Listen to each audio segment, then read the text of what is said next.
In 1957, you could walk into a Chevrolet dealership, hand over about $2,000, and drive home in a brand new car that would still be recognized instantly by a stranger on the street nearly 70 years later. Not because it's old, because it's iconic. No modern car, no matter how expensive, no matter how advanced, can say that.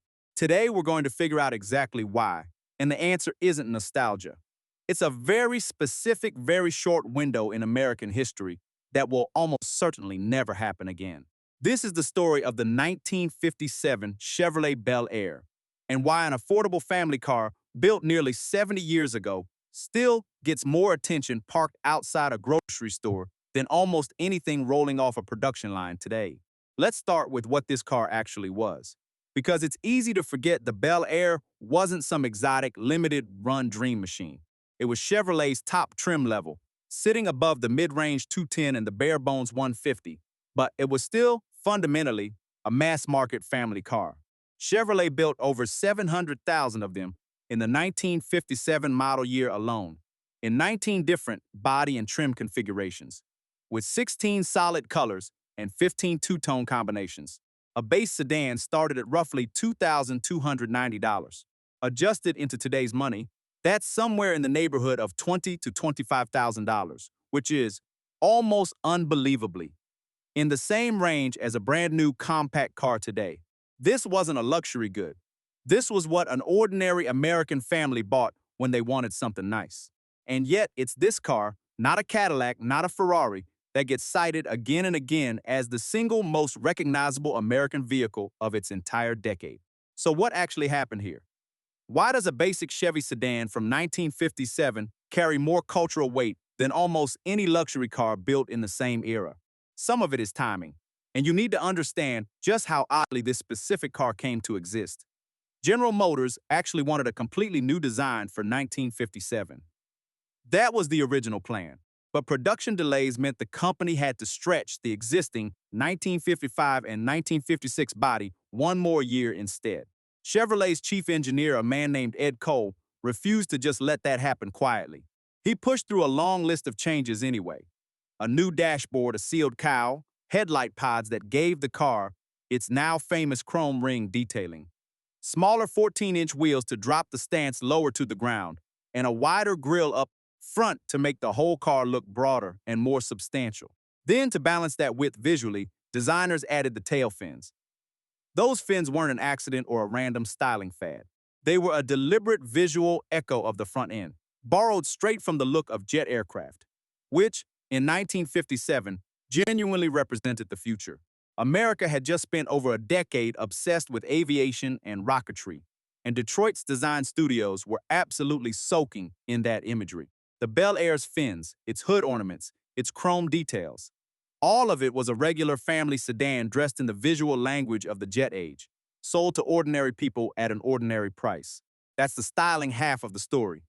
But styling alone doesn't explain why this car earned actual, measurable respect, not just attention. For that, you need to look at what was happening under the hood. Because 1957 wasn't just a good year for how this car looked. It was a landmark year for what it could genuinely do. Chevrolet had only put a V8 back into its lineup 2 years earlier, in 1955, and engineers had been improving it aggressively ever since. By 1957, the small block V8 had grown to 283 cubic inches, and Chevrolet introduced something most family car buyers had never even heard of: a mechanical fuel injection option, developed by an engineer named John Doza and built by Rochester 5, marketed as the Ramjet system. With fuel injection, that engine could be ordered to produce 283 horsepower. Chevrolet's own advertising at the time bragged about hitting a genuine engineering milestone: 1 horsepower for every single cubic inch of engine displacement, in a car a regular family could order from a regular dealership. To be fair to the historical record, Chrysler's 300B had technically beaten Chevy to that exact benchmark by about a year. But Chevrolet did it with more finesse, through precise fuel delivery instead of just brute forcing more air and fuel through bigger carburetors. And it did it in a car that cost a fraction of what Chrysler's flagship did. And this is where the story stops being about a showroom and starts being about a battlefield. Because that engine dropped into a lightweight, well-balanced chassis, with the engine mounted behind the center line of the front wheels, turned the 1957 Chevrolet into something NASCAR genuinely could not handle. It earned the nickname King of the Short Tracks. A stripped-down 152-door, nicknamed the Black Widow, became the first car NASCAR ever officially outlawed because it was simply unbeatable. The 1957 Chevrolet went on to win 49 NASCAR Grand National races, more than any other single car in the entire history of the sport, swept all three available drivers' championships that season, and became the only car ever to win the legendary Southern 500 three separate times. NASCAR's response wasn't subtle. The sports president, Bill France, banned fuel injection from competition entirely in April of 1957, specifically because of how dominant this car had become. That ban on injected engines in NASCAR lasted almost unbelievably 55 years, all the way until 2012. So, by the end of that single model year, the Bel Air wasn't just a pretty face anymore. It was as a genuine performance benchmark, fast enough and capable enough that the largest racing organization in the country had to change its own rules just to keep things fair. A family sedan had become a problem for professional racing. Now here's the question this video is really built around. If this car was affordable, beautifully designed and certified as a genuine performance machine, why doesn't anything like it exist today? Why can't you walk into a dealership right now and buy a brand new $20,000 car that looks this distinctive and means this much to an entire culture? Part of the answer is economic, and it's bigger than just cars. The 1957 Bel Air was built during one of the strangest, most specific windows in American industrial history. The country had just come out of a world war, with its manufacturing base completely intact, while most of its competitors overseas were still rebuilding from rubble. The interstate highway system, authorized in 1956, was just beginning construction, about to physically reshape the entire country around a personal automobile for the first time. Wages were rising. A single income in many households could comfortably support a family, a house, and a car like this one. Detroit wasn't just selling transportation in this environment. It was selling a tangible physical symbol of where the country believed it was heading. Faster, more prosperous, more optimistic about tomorrow than today. A car covered in jet-inspired chrome wasn't excessive in that context. It was exactly on message. That economic and cultural moment simply doesn't exist anymore, and it's not coming back in the same form. Modern car design lives inside a completely different set of pressures. Strict, federally mandated crash safety standards, fuel economy regulations that genuinely shape the aerodynamic shape of a vehicle before a single stylist sketches a line, global supply chains that push manufacture towards shared platforms across multiple countries and brands to control costs, an intensely tested, focus group design language built to avoid offending anyone in any single market. None of that is necessarily wrong. Modern cars are dramatically safer, more efficient, and more reliable than anything built in 1957, full stop, no nostalgia required.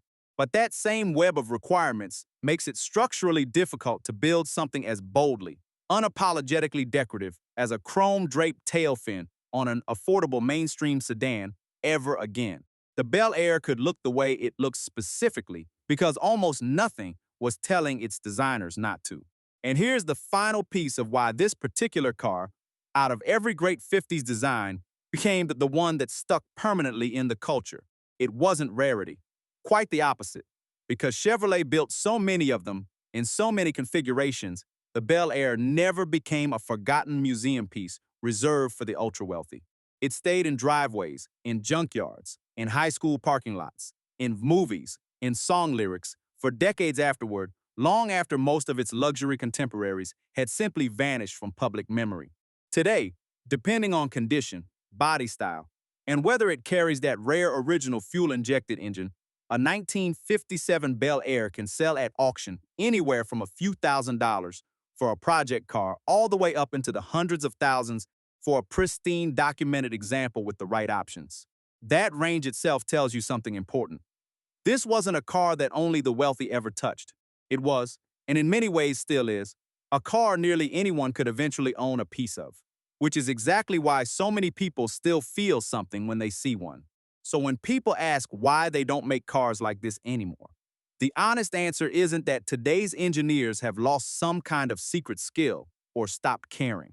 It's that the specific country, the specific economy, the specific cultural mood, and the specific absence of modern regulation that allowed a $2,000 family car to look like a fighter jet and beat NASCAR's best simply doesn't exist in the same combination, 5 anymore, and probably never will again.